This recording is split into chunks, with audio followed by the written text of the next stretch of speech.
తెలంగాణలో పార్టీ బలోపేతం వాళ్ళ చేతుల్లోనే ఉంటుందంటూ జనసేనాని పవన్ కళ్యాణ్ కొండగట్టులో చేసిన వ్యాఖ్యలు తెలంగాణ రాజకీయాల్లో మరో రాజకీయ శక్తికి ఊపిరి పోస్తున్నాయి.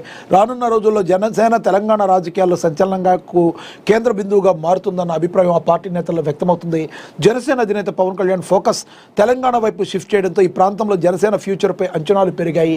ఇప్పటి వరకు ఏపీపై ఫోకస్ పెట్టిన 100% స్ట్రైక్ రేట్తో పోటీ చేసిన అన్ని స్థానాలు గెలుపొందిన జనసేన పార్టీని తెలంగాణలో విస్తరింపజేయాలని డిసైడ్ అయింది. తెలంగాణలోని కమిటీలు రద్దు చేసి కొత్త కమిటీల వైపు అడుగులు వేయడంతో పాటు సభ్యత్వ నమోదుపైన ఫోకస్ చేసింది. ఇటీవల ఎన్నికల్లో 300కు పైగా స్థానాల్లో పోటీ చేయడం తెలంగాణ రాజకీయ వర్గాలను ఆశ్చర్యపరచగా తెలంగాణ ఇన్ఛార్జిగా రామ్ తాళ్ళూరి పట్టుదల స్పష్టంగా కనబడుతుంది. గతంలో లాగా ఆషామాషిగా కాకుండా పకడ్బందీగా కనబడుతుంది. జనసేనాని పవన్ కళ్యాణ్ రాకున్నా ప్రచారం సందర్భంగానైనా జాగ్రత్తలు తీసుకుని ఉంటే డబుల్ డిజిట్ స్థానాలు ఆరంగేట్రంలో దక్కేవన్న అభిప్రాయం కూడా చాలా స్పష్టంగా వినబడుతుంది. ఒక కౌన్సిలర్ ఒక కార్పొరేటర్ను గెలుచుకోవడం ద్వారా జనసేన తెలంగాణలో సంచలనాన్ని సృష్టించింది. పవన్ కళ్యాణ్ భావజ్వాలానికి తెలంగాణలోనూ పెద్ద ఎత్తున అభిమానులున్న ఇక్కడ భావోద్వేగాలను అర్థం చేసుకునే నేతలు సున్నితంగా రాజకీయాలు చేయాల్సి ఉంటుంది. సరైన వ్యూహం తెలంగాణ ఫ్లేవర్తో మరింత పకడ్బందీగా ముందుకెళ్తే తెలంగాణ అసెంబ్లీలోనూ జనసేన ఆరంగేట్రం ఖాయం కావడంతో పాటు గ్రేటర్ హైదరాబాద్ ఎన్నికల్లోనూ మంచి ప్రభావం చూపే అవకాశాలు చాలా స్పష్టంగా కనబడుతున్నాయి. అన్ని రాజకీయ పార్టీలు వేరు, కానీ తెలంగాణ గడ్డపై పురుడు పోసుకున్న పార్టీ జనసేన పార్టీ. అవును, జనసేన పార్టీ మరి 2014లో మరి పురుడు పోసుకుంది, మనందరికీ కూడా తెలుసు. మార్చి 14న మరి ఈ జనసేన పార్టీ మార్చి 14న ఏదైతే ఈ జనసేన పార్టీ పురుడు పోసుకుందో, కొండగట్టు అంజన్న నన్ను కాపాడాడని పవన్ కళ్యాణ్ ఎప్పుడు చెప్తూ ఉంటారో, తెలంగాణ ప్రజల కోసం ఎప్పుడు కూడా పవన్ కళ్యాణ్ పరితపిస్తూ ఉంటారు. ఆ మాటకు వస్తే అసలు పవన్ కళ్యాణ్కి ఫ్యాన్ బేసు ఫ్యాన్ ఫాలోయింగ్ కూడా ఎక్కువగా ఉన్న రాష్ట్రం తెలంగాణ రాష్ట్రం.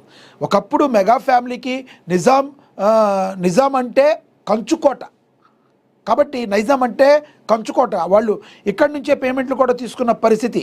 ఆంధ్ర సీడెడ్ నైజాంగా విడగొడితే నైజాంకి వాళ్ళు పేమెంట్లు తీసుకున్న పరిస్థితి.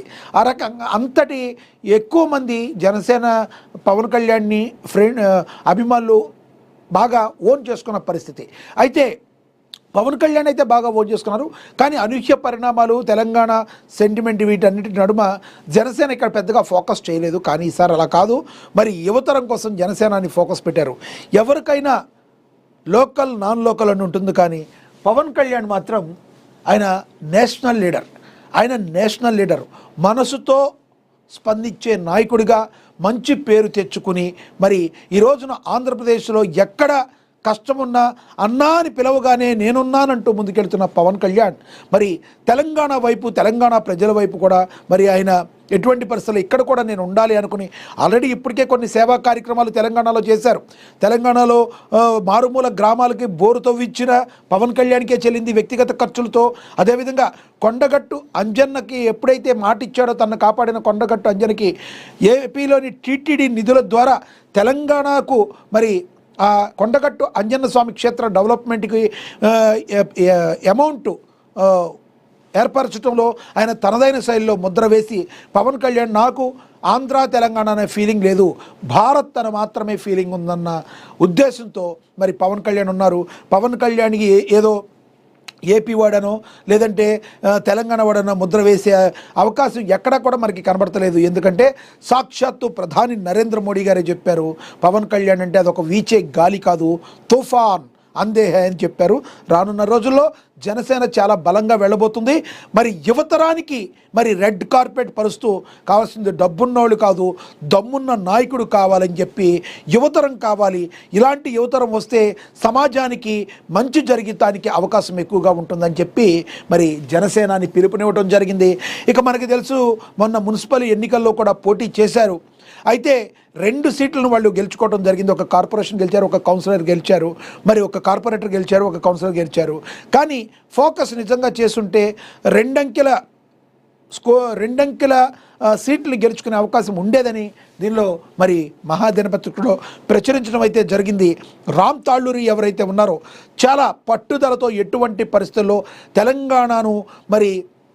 తెలంగాణలో కూడా జనసేన పార్టీ మరి నిలదొక్కుని ముందుకు వెళ్ళడానికి ఆయన చాలా బలంగా మరి చాలా వరకు పట్టుదలతో ఉన్నట్టుగా మనకైతే స్పష్టంగా అర్థమవుతుంది.